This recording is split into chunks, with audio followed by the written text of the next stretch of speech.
آج سے ہزاروں سال پہلے جزیرہ عرب کے جنوبی علاقوں میں یمن کے گردو نما میں ایک شہر آباد تھا جسے سبا کے نام سے جانا جاتا تھا، اور وہاں آباد لوگوں کو قوم سبا کہہ کر پکارا جاتا تھا، اور یہاں کے لوگ نہایتی نعمتوں اور راحتوں میں تھے۔ ہر طرف لہلہاتی فصلیں اور پھل سے لگے درخت موجود تھے، مگر یہ قوم شرک میں مبتلا تھی اور سورج کی پوجا کیا کرتی تھی۔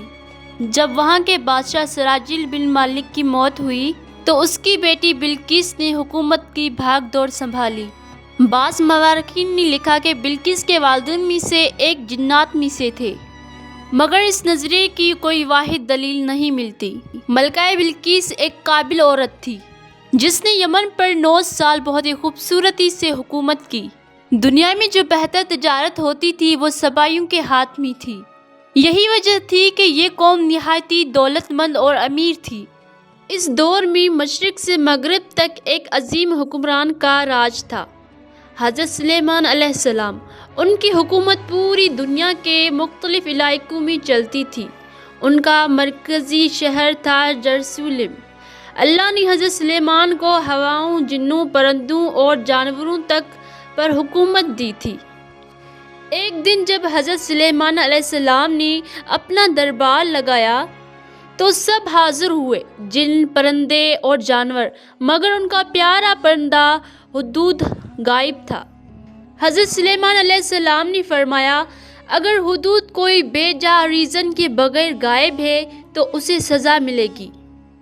تھوڑی دیر بعد ہدہد آیا اور کہا، میں ایک نہائی ملک سے واپس آیا ہوں جہاں لوگ آگ اور سورج کی پوجا کرتے ہیں۔ وہاں کی ملکہ ہے جس کا نام بلقیس ہے، اس کا تخت ہیرے جواہرات سے سجا ہوا ہے اور وہ انتہائی طاقتور حکمران ہے۔ یہ سن کر حضرت سلیمان علیہ السلام نے کہا، اگر تمہاری بات سچی ہے تو جاؤ اس ملکہ کو میرا پیغام دو، اسے کہنا کہ اللہ کی عبادت کرو اور میرے حکم کے مطابق فرما برداری اختیار کرو۔ جب ملکہ بلقیس نے یہ پیغام پڑھا تو اس کے دربار میں تقریباً 30 سربراہ بیٹھے ہوئے تھے۔ وہ سب غصہ ہو گئے اور کہنے لگے، یہ تو ہماری توہین ہے۔ لیکن ملکہ بہت عقل مند تھی۔ اس نے کہا، اس پیغام سے لگتا ہے کہ یہ کوئی عام شخص نہیں بلکہ اللہ کا نبی ہے، ہم سوچ سمجھ کر قدم اٹھائیں گے۔ اس نے حضرت سلیمان علیہ السلام کی طرف ایک قیمتی تحفہ بھیجنے کا فیصلہ کیا۔ اگر اس نے تحفہ قبول کر لیا تو سمجھ لینا وہ صرف دنیا دار ہے، اور اگر اس نے انکار کیا تو وہ اللہ کا نبی ہے جس کا پیغام ماننے میں بھلائی ہے۔ جب یہ تحفہ حضرت سلیمان علیہ السلام تک پہنچا تو انہوں نے فرمایا، کیا تم مال سے مجھے خریدنا چاہتے ہو؟ دیکھ لو اللہ نے مجھے تمہارے مال سے کیا زیادہ دیا ہے، تمہارا تحفہ تمہیں کو مبارک، جاؤ واپس جاؤ اور ملکہ سے کہنا ہم ایک عظیم لشکر کے ساتھ آ رہے ہیں۔ جب یہ پیغام بلقیس تک پہنچا تو اس نے سمجھ لیا کہ سلیمان واقعی اللہ کے نبی ہیں۔ اس نے جنگ کے بجائے ان کی بات مان کر دربار میں حاضری دینے کا فیصلہ کیا۔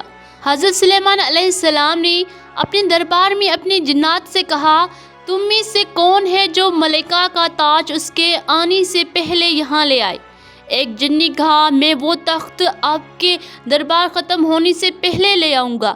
مگر ایک اور شخص جس کے پاس کتاب کا علم تھا، اس نے کہا، میں آپ کی آنکھ جھپکنے سے پہلے ہی وہ تخت لے آؤں گا، اور واقعی اس نے یہ کر دکھایا۔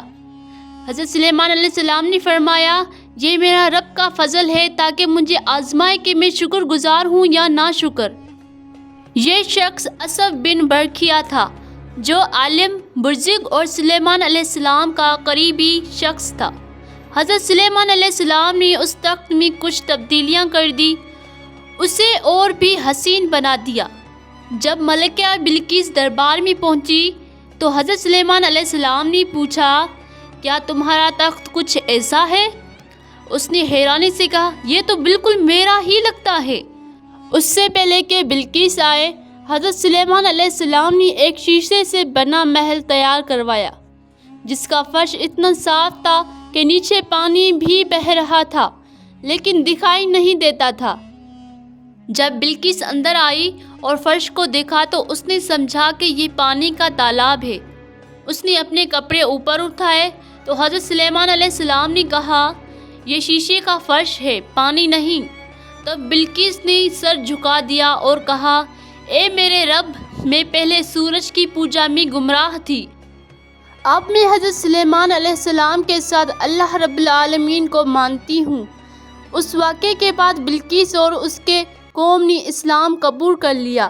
حضرت سلیمان علیہ السلام نے اسے عزت کے ساتھ یمن واپس بھیج دیا اور وہاں اس کے لیے 3 عظیم محل بنوائے۔